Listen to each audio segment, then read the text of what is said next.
शाह महमूद कुरैशी साहब मौजूद हैं, अब सीनियर रहनुमा तहरीक इंसाफ के, उनसे ज़रा हम बात करते हैं वो इस सारी सूरत हाल पे क्या राय रखते हैं। कुरैशी साहब सुन पा रहे हैं आप हमें?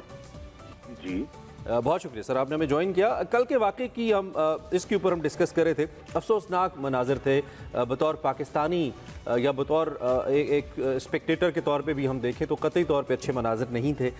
लेकिन ये हुआ क्यों? कहीं जिस तरह मुरद इल्ज़ाम आपको मकामी लाहौर की इंतज़ामिया आपकी पार्टी को ठहरा रही है कि आपने रूट को फॉलो नहीं किया या रूल को फॉलो नहीं किया, उसके बाद ये सब कुछ हुआ, ज़रा थोड़ा सा हमें बताइए ये कैसे हुआ?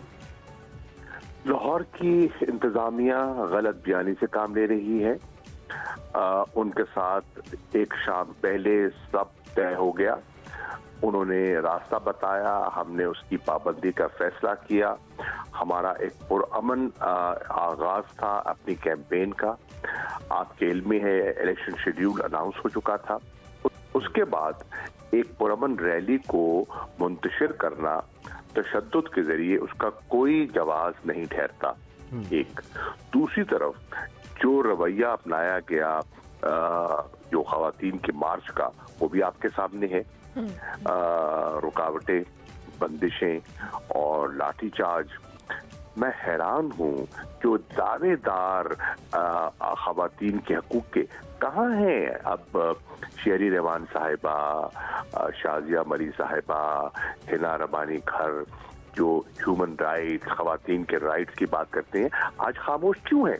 जो इस्लामाबाद में हुआ, जो लाहौर में हुआ, ये तो दावेदार हैं, ये तो so called progressive liberal women हैं, खामोश क्यों हैं?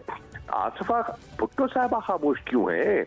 मरियम नवाज साहिबा को दिखाई नहीं दे रहा कि लाहौर की पुलिस, उनकी जो निगरान पीडीएम की एक्सटेंशन गवर्नमेंट है, वो क्या कर रही है? तो ये सारे हकायक लोगों के सामने आ गए। हमने बिल्कुल कोई खिलाफ वर्जी नहीं की, हम पुरअमन थे और पुरअमन रहे। और फिर आपने देखा जब पुलिस ने तशद्दुद किया और हमें उनकी चाल का अंदाजा हुआ कि कोई बहाना तलाश कर रहे हैं इलेक्शन मुलतवी करने का, तो इमरान खान साहब ने रैली कॉल ऑफ कर दी। कारकुनों को कहा मुंतशिर हो जाए, घरों को लौट जाए, ताकि तसादुम की कैफियत पैदा ना हो। आज मेरी 11:30 बजे मीटिंग है मेरी और असद उमर साहब की।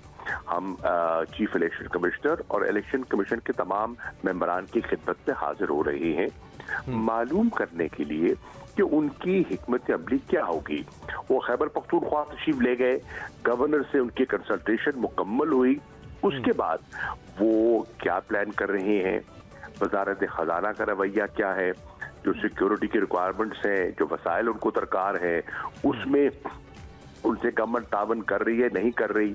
अगर खैबर पख्तूनख्वा के गवर्नर और हुकूमत आइन शिकनी कर रही है, सुप्रीम कोर्ट के फैसले की खिलाफ वर्जी कर रही है, तो क्या कंटेम्प्ट में जाने का कोई इरादा है? देखिए बहुत सी बातें हैं, हम चाहेंगे, एक आईनी इदारा है, हम उनसे ताउन करना चाहेंगे। उन्होंने एक फैसला किया है, एक अमल को आगे बढ़ाया है, एक शेड्यूल दिया है, हम उनके शुक्रगुजार हैं और हम चाहेंगे कि माजी की तलखियों को भुलाकर हम मुस्तकबिल के लिए एक बेहतर रास्ता तलाश करें। सही, ठीक हो गया। शाह साहब, आपने खुद भी मेंशन किया कि आइंदा का लाएअमल तो तय होगा, लेकिन अब चूंकि इलेक्शन कैंपेन का तहरीक इंसाफ ने और ख़ुद चेयरमैन तहरीक इंसाफ इमरान खान साहब ने ऐलान किया था, उन्होंने कहा था कि बाकायदा तौर पर इंतखाबी मुहिम का आगाज़ किया जाएगा। लेकिन अभी जो कल हमने सूरत हाल देखी, जो कल पकड़ धकड़ भी हुई, दीगर मामलात भी हुए, शेलिंग हुई, ख़वातीन के साथ अच्छे मामलात नहीं हुए, तो इसके बाद तहरीक इंसाफ की जो इलेक्शन कैंपेन का मामला है वो किस तरफ जाएगा? ऑब्वियसली कल तो कॉल ऑफ कर दी, लेकिन आइंदा आप लोगों ने कैंपेन तो चलानी है। देखिए यही सवालात हैं और बड़े ये नेचुरल सवालात हैं जो आपने उठाए हैं। इन सवालात के लिए हम हाजिर हो रहे हैं आज इलेक्शन कमीशन के सामने। निगरान हुकूमत का फलसफा क्या है कि उन्होंने इंश्योर करना है इलेक्शन कमीशन के ताबे उनके तावन से फ्री, फेयर, क्रेडिबल इलेक्शन। हम उनसे जानना चाहेंगे कि अगर एक निगरान हुकूमत वो मुलव्विस हो जाती है एक पीडीएम सरकार के साथ, तो फिर इलेक्शन कमीशन क्या रोल प्ले कर सकता है, उनकी आईनी जिम्मेदारियां क्या बनती हैं, क्योंकि फ्री एंड फेयर इलेक्शन कराना तो उनकी आईनी जिम्मेदारी है। हमसे वो क्या तवक्कुआत करते हैं, हमें बताएं, हम उनकी तवक्कुआत पर पूरा उतरने की कोशिश करेंगे। हमारी उनसे क्या तवक्कुआत है, हम उनकी खिदमत में पेश करना चाहेंगे। ठीक है शाह साहब, थैंक यू वेरी मच, बहुत शुक्रिया, आपका मौके पहुंचा। शाह महमूद कुरैशी साहब हमसे बात कर रहे थे।